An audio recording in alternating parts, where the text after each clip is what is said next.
everyone, and welcome to Global 360, the show produced by the Washington Diplomat, which for over 25 years has been the premier source of news and information for the diplomatic community here in Washington, D.C. I want to also thank the show's sponsors, Cigna, a health services company that operates worldwide, as well as Sahori Insurance, which has been serving the diplomatic community for over 50 years. I'm Anna Gawel, managing editor of The Diplomat. I want to introduce my co-host, political analyst Eric Ham. Hi, Eric. Hi, Anna. Welcome, everyone. Good to see you. Good to be with you, Congresswoman. And today, on that note, we are pleased to have as our special guest Representative Karen Bass of California, who in November was just reelected to her 6th term in the House. Thank you, Congresswoman, for being with us today. Thank you for inviting me. So for those of you who don't know, Representative Bass is chair of the House Foreign Affairs Subcommittee on Africa, Global Health, and Global Human Rights. She also serves on the House Judiciary Subcommittee on Crime and Terrorism, where she works on criminal justice reform.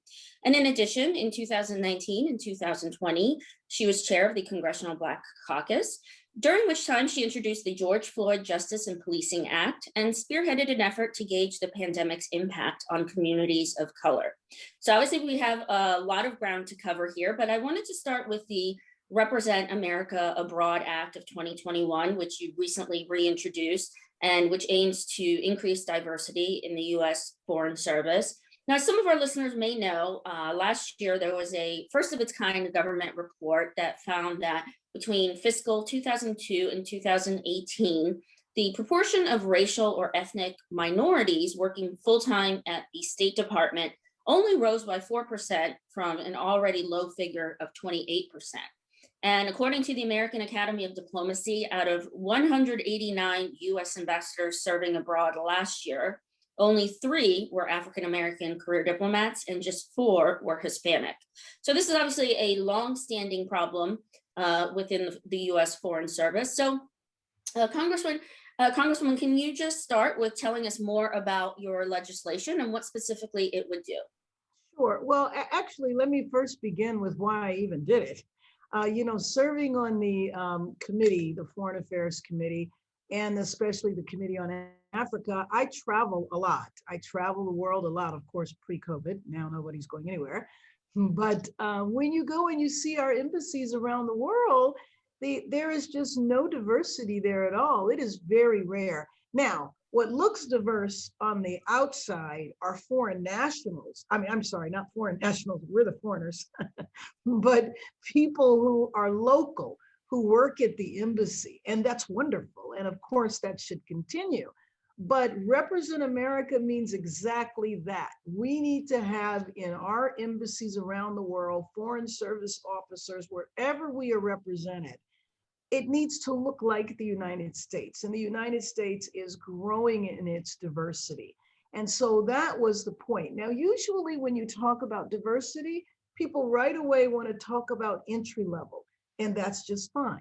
But what happens in the State Department is it takes many, many years to move up the ranks. And so if you just focus on entry level, you're never going to get there, because it takes many years to reach the point where you're a senior level in the State Department. And so the bill says, why don't we recruit people at the mid-level as well as entry level? And that might mean someone who is not working for the State Department, but is an expert in foreign affairs, might speak multiple languages, has a track record. And so why not bring them into the Foreign Service in the middle of their career, not just at the beginning? And so of course there's initial pushback because people feel, well, why do you do that when here I've been toiling for 10 years and now somebody comes in the middle? And to me, the resolution for that is increase the pie. We need more people, period.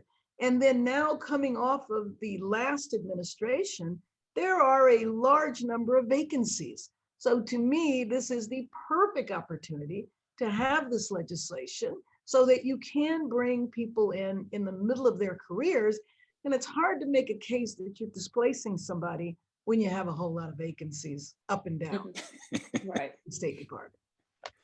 Congresswoman, we have already seen the passage of the COVID-19 relief bill, and we've already heard some members on the right talk about this legislation. In fact, we heard Senator Lindsey Graham suggest that Black farmers are getting reparations as a result of some language in the bill. So I would imagine there's going to be some pushback on your legislation, much like what we saw with the COVID-19 relief bill. Can you speak to how you actually plan to get around that, particularly when you look at the Senate that's got this 50-50 split? The vice president would need to break the tie, but clearly what we see is just a pushback from certain members who are unwilling to support legislation brought by Democrats, no matter how beneficial it is. And let me just add, the hurdle in the Senate is actually higher, because for most legislation, you need 60 votes. So she can break the tie, our vice president can break the tie when there's a tie to be broken, but 60 votes is what would be required. So the main pushback that I got about the bill is what I was saying about displacing people. And I was just saying, it's hard to make that argument when you have a lot of vacancies, but okay, let's make that argument, but let's increase the pie. Now, what does that mean? That means money. We need to increase the appropriations to the State Department so that they can hire more people when they get past the vacancy level. And I'm hoping that that will, be attractive to my colleagues in the Senate, but the Senate's not exactly very diverse either. You make a very good point there, but clearly when we recognize you've got President Joe Biden, who has said that he wants his cabinet to look like America, and so clearly he's pushing that mantra. I think you're doing a very phenomenal job with this legislation and trying to move the nation as well. Is there at least some level of support that these agencies and at least the State Department, our key diplomatic agency, should look more representative of America, at least when it is abroad? Where's your floor in terms of negotiating? Because clearly the Senate is going to be the hurdle. So what's your floor? What's your baseline for just where you can begin on something like this? And I just to follow up just on Eric's question, have you so far, you had mentioned you've heard some of the criticism, have you heard any support so far from your Republican colleagues in both the House and the Senate?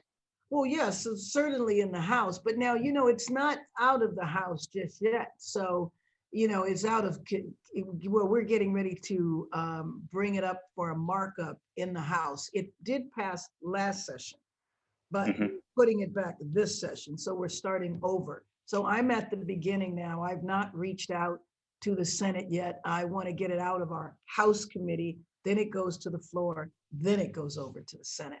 So yes, we did get pushback, because there's pushback on diversity, period. All you got to use is the word. And, for Lindsey Graham to say that about the farmers, what's in the bill is to try to rectify a wrong in the past. And so, using reparations is just a way to attack the bill. And one of the things that I really hope now that we are past the Trump administration is that race is not used every other day to cause division. And so it's discouraging that he did use that analogy, but I don't believe that analogy is appropriate. So on that note, Congresswoman, now that we are in the Biden administration, it's been 50 days, give or take, not that the media is counting or at all. Oh, yes, we are. We'll say 50 days, give or take. Obviously, making his administration more inclusive and representative of America was a chief campaign pledge of Joe Biden. He has made a slew of nominations. They have been slowly making their way through the Senate. So, Representative Bass, what's just some of your initial impressions on President Biden's pledge to diversify his own administration? Well, first of all, it's such a breath of fresh air. Coming from a few months ago where we had the last president who tried to systematically look at anything that encouraged diversity and eliminate it. And so let me just start there.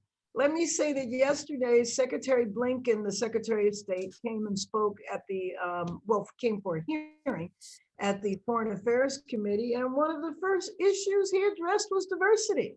And for the first time, they're going to have a diversity officer. So I feel like anytime you have a president that starts off his administration making racial equity front and center and assigning someone like Susan Rice, Ambassador Susan Rice, to head up the Domestic Policy Council with that as the feature. The point is that he's setting out his values and tone from the very beginning and said that he expects that to go throughout his administration. Now, I couldn't describe a more supportive environment than that. And having that come from the top, whether it's my bill or not, I think that we will go very far in this area because it's always all about leadership. Now, I'm sorry, go Eric, ahead. Go ahead. Okay. And Congresswoman, just on that note, you've got an administration that clearly shares a lot of the same ideals that you do.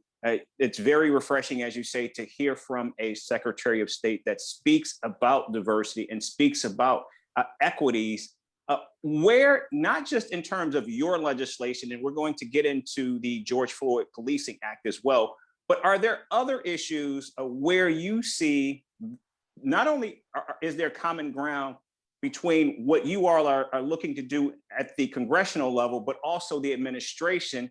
But again, you do have this undercurrent. I mean, look, we heard from the congressman from Wisconsin on the floor yesterday. We have so many examples of what we hear from certain members in terms of what they think about diversity. And I'm still trying to figure out, how do you overcome that? Because clearly you've got Democrats that control all three levers of government right now, but there's still an undercurrent that's going to be deeply problematic to get to where perhaps you, Blinken, and even the president might want to go, at least when we're talking about equity. Well, the statement on the floor, are you referring to the statement about Black families? Yes, that's exactly Black what I'm Lives referring to. Matter doesn't care about Black families. I don't know what tree that fell out of. I got a pretty good idea what tree it fell out of, but we don't need to go there right now. Okay, all right. I will say that my colleague Stacey Plaskett responded rather appropriately. You have to meet people where they are, you do, and you have to bring people along. And sometimes it's exhausting, which is why I don't believe that when you're talking about race, that it should be an issue that just people of color deal with. We've never in 200 and almost 50 years figured out how to speak about race in the United States. We've never figured it out. And unfortunately, the other thing we've never been able to do is communicate that everyone is hurt by racism. Everyone is. And but sometimes race, it can be completely innocent. It's not always the group of people sitting in the room conspiring. Take COVID, for example. When the administration set out to have vaccines distributed around the country, and then left it up to states to come up with how they were going to distribute it with an online mechanism, that is a problem. That's discrimination. Now, nobody intended it to be that way, but because you don't have equity when it comes to technology, you have vaccines not reaching the people they should reach because people 65 and 75 years old don't necessarily have computers, can't necessarily sit on the line all day. And so you have to come up with creative ways to address vaccine distribution. What's in place right now is not adequate. Now, how we have understood it so far, we've talked about Black people, especially Black people, but Latinos as well, being hesitant to take the vaccine. Well, if you think they're hesitant, you're essentially blaming them. And you're not looking at the structural barrier that prevents them from getting the vaccine. So with some of my colleagues, and frankly, it's Democrats and Republicans, it's educating them that you cannot use cookie cutter approaches. You set up institutional barriers even when you have not meant to do that. Now, Congresswoman, switching gears a bit to internationally, but still on the topic of equity, I want to talk about human rights. And that too, as you heard yesterday with Secretary of State Blinken, the Biden administration has said that it will put human rights back at the forefront of US foreign policy. But as you're well aware, human rights has almost always taken a backseat to kind of hard issues such as defense, trade, et cetera. So I want to ask, how realistic do you think it's going to be for President Biden to uphold this pledge with key security economic partners? We've seen it with Saudi Arabia, but also specifically partners in Africa, such as Nigeria, South Africa, Rwanda, to balance our defense and economic needs with human rights. Well, I do believe that they are going to make a big difference. I mean, I was just talking to the secretary yesterday and the national security advisor about Ethiopia, about what's going on in Ethiopia. I believe that they're going to put human rights front and center. But I will tell you how I talk about human rights around the world. I acknowledge what's going on in the United States. And I frankly think when we don't do that, we don't have much credibility. So when George Floyd was murdered last year, you had all 50 plus ambassadors from Africa who registered their protest at the United Nations.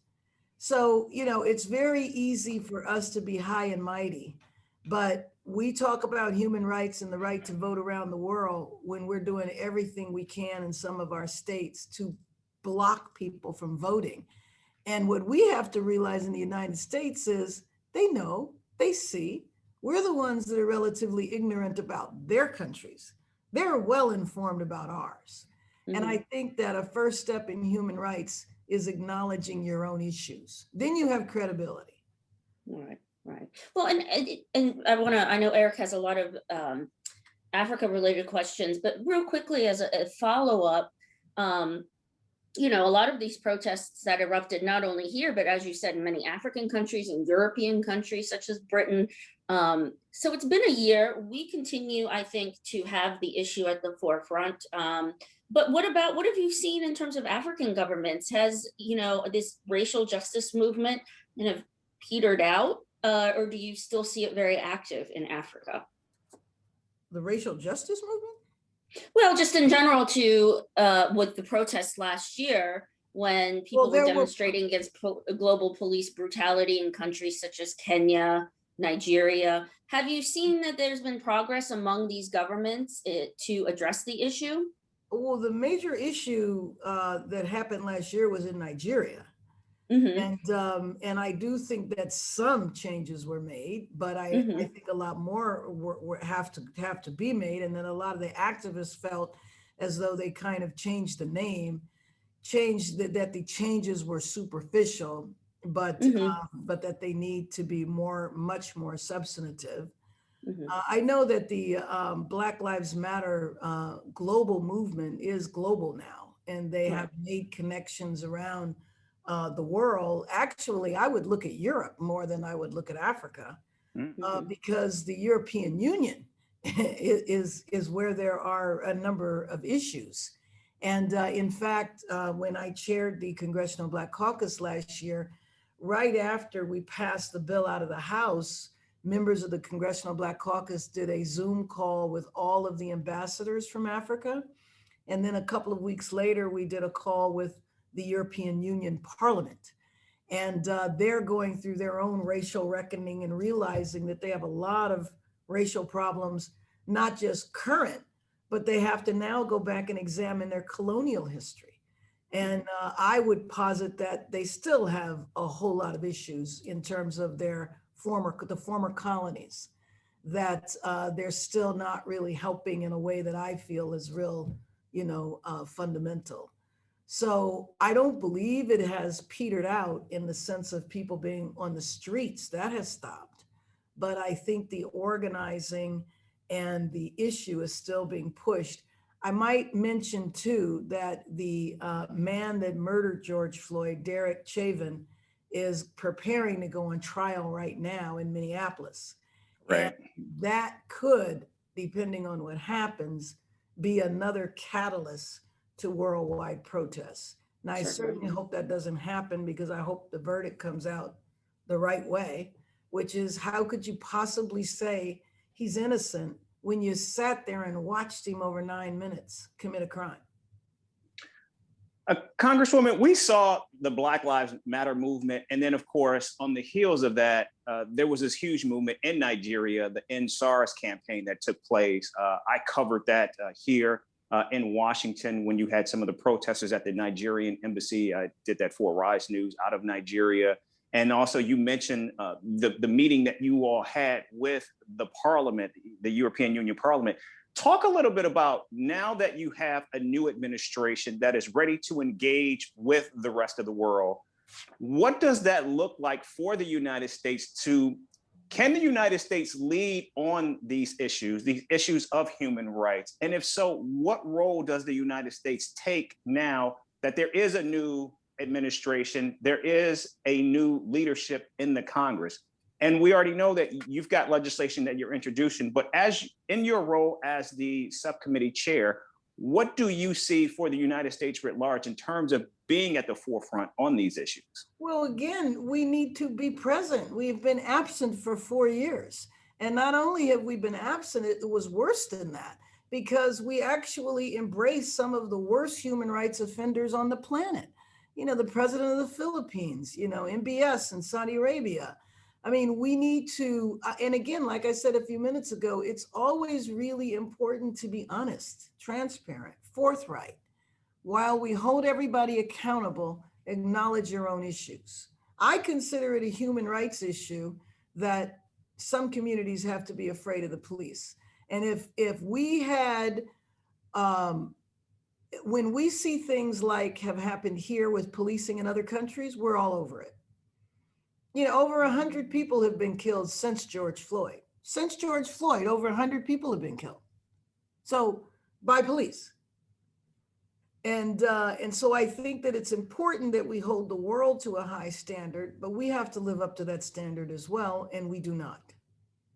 So What happened on our border, taking kids away as a policy? I'm sorry, go ahead.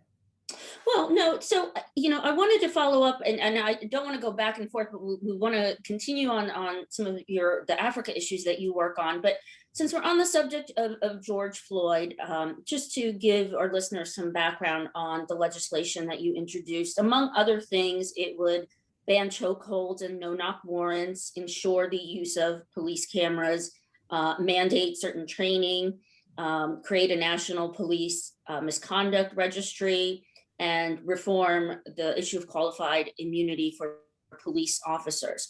So now I want to talk about some of the criticism that the legislation has received, and as you know, is likely to receive in the Senate. Now, personally, our area and cities around the country have seen a sharp spike in homicides and gun violence during the pandemic.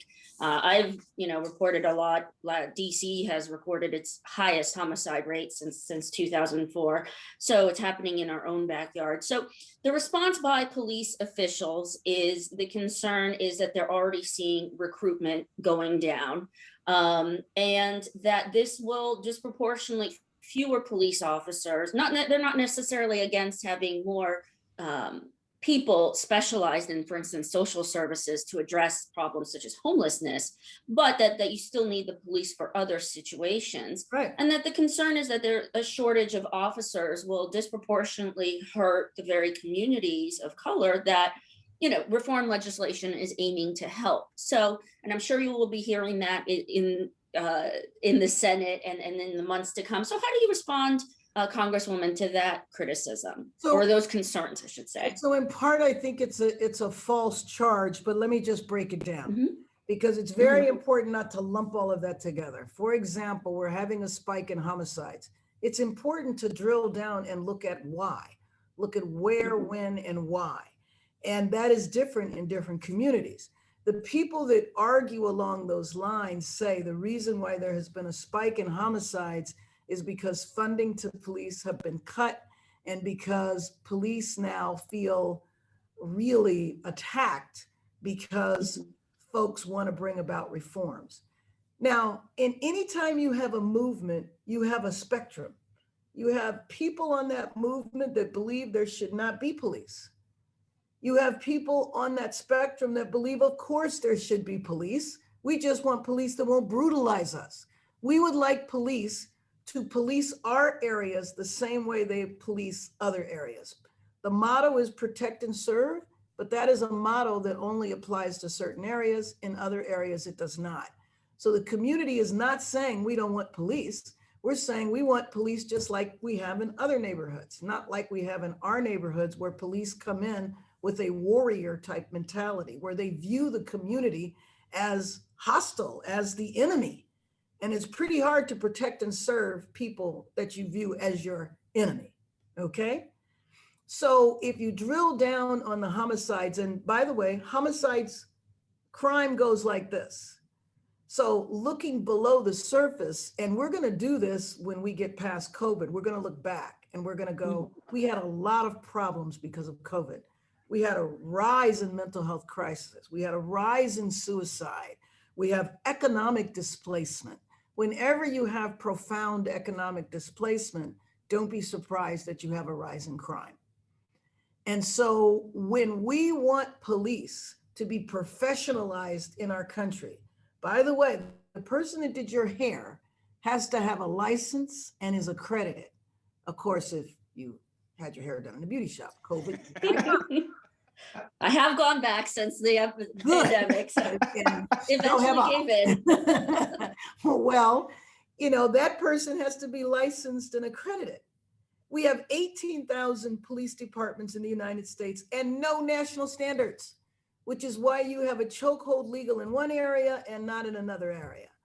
The police unions and lobbyists have been absolutely brilliant in their strategy, where anytime you talk about any level of accountability, then all police are going to leave. So your doctor that takes care of you has to be accountable. Your doctor has to have malpractice insurance, whether it's paid individually or by the hospital. If your doctor makes a mistake, you can sue your doctor. If your police officer makes a mistake or is brutal to you, you can't really sue them. So why is that?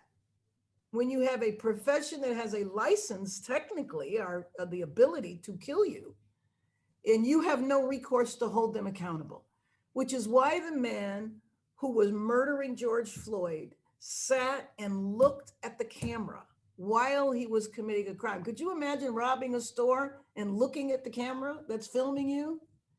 He didn't care because he assumed he was going to have impunity because that particular officer had been charged 17 times with being brutal and nobody did anything to him. So why would he worry about somebody with a cell phone camera? The bar to prosecute an officer is so high. That's why the charges never stick. You basically have to prove what was in that officer's mind. We want to lower the standard to prosecution, saying, I don't care what was in his mind when he had his knee on George Floyd's neck. That was reckless. He should be prosecuted. In order to sue a police officer, if George Floyd's family wanted to sue that police officer, they have to find another case that was exactly like that. That means they have to find another officer that put his knee on somebody's neck for 8 minutes and 46 seconds in order for the suit to be valid. Those are ridiculous standards. And what that has done, it has created a culture of impunity. But that impunity is only played out in certain neighborhoods. One of the biggest challenges in the United States, especially as an African American, is that people have not believed us. When we have complained about police, people have not believed us. And it's shown every time there's a poll, after there's a shooting or a murder, you poll Black people and white people. Black people will say 80% there's a problem in policing. White people will say it was just an individual officer and who knows what that person did to deserve to be killed. I thought we had a justice system that said you were innocent until you're proven guilty. So we have these challenges, and it goes back to what I was saying several minutes ago. We have never figured out how to talk about race in the United States. We talk about it as individual behavior and individual people and feelings and emotions, and people feel guilty. We don't talk about the structural problems in our society that discriminates, that no one should feel guilty about. We just need to stop it. Congresswoman, we've got several ambassadors that are watching this, and I'm sure these are going to be some very lengthy cables that they're sending back to their respective capitals. So this is good because you've got such a vast portfolio. We're covering so many different areas, but I want to go back to COVID-19 because the president is speaking probably now about the legislation that he's going to sign. And this has tremendous impact, but also we know that now COVAX has also begun to distribute the vaccine throughout many African nations. We know South Africa, Ghana, Cote d'Ivoire, Nigeria, and others have also have gotten the vaccine now, and they're being distributed. And we do know that this was always going to be a major issue. So just like we talk about the equity issues in terms of distribution here in the United States, equity issues in the distribution of the vaccine globally is also going to be a challenge. Can you talk about if this is an issue that you're looking at as part of your portfolio as subcommittee chair? Yes, it absolutely is. And I think that this is an issue that, and hopefully we've all been educated. I mean, how profound was it that 1 year ago, the entire planet was impacted? All of us, the whole world, our lives changed fundamentally. So like I said, we have very little understanding of race. We also have very little understanding of the world. And so the world knows a lot more about us than we know about the world. And so we tend to think that foreign assistance is this big, huge part of our budget. I remember when I first got there, we joked and said, we should introduce legislation that says I want to cut foreign assistance to 10% of the budget. Of course, that was 1%, but because people have this view, they don't understand it. And so I'm going to tell you something. If you don't care about equity, if you don't care about those people in another country, you should care about a mutated coronavirus. In other words, we are all in this together. This pandemic will not end until it's addressed around the world. And, you know, proof to that, there's a South African variant of the virus, right? Some people have caught it who've never left the United States. Viruses travel. So it is as within our interest for everybody we know personally to be vaccinated. It is in our personal self-interest for the world to be vaccinated as well. And I think in regard to Africa, Africa's done pretty well. The African countries have been done pretty well because they've been very aggressive. Now, there might be stories in Africa that we don't know because the data and all that. But the two major countries that have been hit are Egypt and South Africa. So our response should focus there first. Now, Congresswoman, on that note, you know, the Biden administration has pledged $2 billion for COVAX, the global vaccine initiative, but it hasn't committed to distributing vaccines yet to other countries until we are fully vaccinated. I want to ask about that, but I wanted to really get to a broader question here that I'm sure you get a lot in terms of Africa and China. I mean, obviously now with the coronavirus, China's reputation took a big hit in the beginning of the pandemic, but it has engaged in the so-called mask diplomacy and is deploying its vaccine to places such as Africa and many other nations around the world. And this kind of gets to the larger issue of we know that China has made very significant political and economic inroads into Africa, excuse me, over the last decade. And that's raised serious concerns of debt trap diplomacy, human rights, et cetera. I want to ask though, you know, looking at it from kind of the real politic, you know, viewpoint, you know, Africa is hungry for investment, for infrastructure, for 5G. It needs it, you know, with its incredibly growing young population, it needs it quickly. It needs it at an affordable price, which China has been more than happy to come in and provide that. You know, you have, I remember Rwandan President Paul Kagame, who said those criticizing China on debt give too little, and Africa needs the funding to build capacity for development. So what, you know, as a representative of the United States, do you say to counter that the US has a place in Africa's development? Well, and I don't know that I counter that, because I feel like when we talk about China, and obviously there are a lot of problems with China and Africa. But my response is we're the ones that need to step up. And so Mhm. it might be similar to Kagami's in the sense that, what are you supposed to tell the African countries? Don't take those billions of dollars. You have no roads. Don't take their vaccine, and we're not there. I Right. mean, so I put it back on us. I think we need to step up more. And the Africans will tell you almost to a person that they would much rather do business with us. But when we're not there, what message are we sending? Don't Right. do the development. Just sit around and wait. We'll get to you. No, that's not fair for us. But I am very concerned. And then, let's talk human rights when it comes to the vaccine, because in our country, the last president characterized it as the China virus, and that has led to documented anti-Asian violence in the United States, and that is shameful.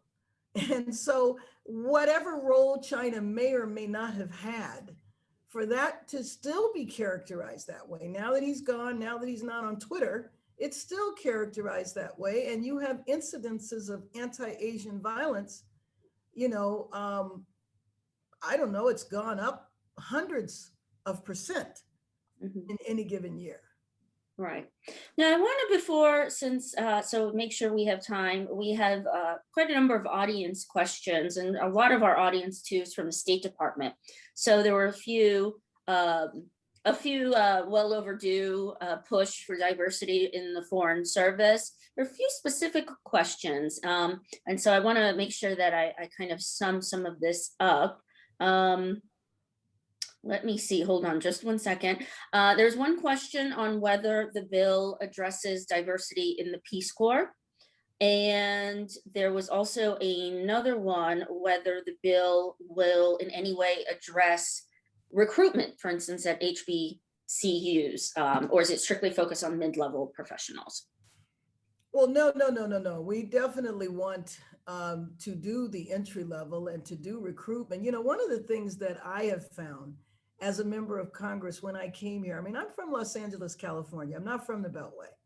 And so when I made my first trip overseas, I was amazed when I started meeting Foreign Service officers. The country doesn't even know. I don't, so when you talk about recruitment, I think I would love to see the State Department do TV commercials to educate the general population.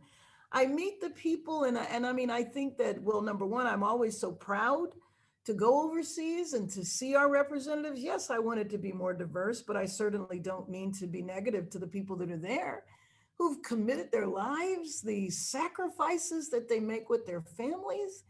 And here in the United States, the average person has no idea.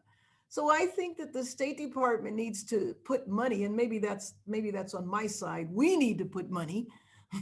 I remember when we put $150 million to the US Army to advertise at NASCAR, to put the advertisements on the side of the cars. But just like you have military recruitment, wouldn't it be great to have State Department recruitment? No, the bill does not include the Peace Corps, but we're coming. I think that's excellent idea. It needs to be diverse. But I really think that we need to do a much, much, much better job in recruiting at HBCUs. Yes, not all Black people attend HBCUs. So I think the recruitment needs to be general. Right. But Yeah, no, I mean, certainly, as you said, we've done so many pieces on people, the general public is not familiar with not just the State Department, how much we spend on foreign assistance. I mean, even people who, know politics, as you said, that 10% figure gets thrown around so often. So, well, we know time is running short. Representative Bass, is there anything else that you wanted to add that perhaps we didn't touch on today? no, I don't think so. I think we have definitely covered a lot. I will say, in terms of the vaccine, one of the things that we're focusing on is access and not hesitancy, because if you vaccinate the people that want it, and we did a poll, by the way, 67% of African Americans would like to take the vaccine. If you vaccinate the 67%, guess what?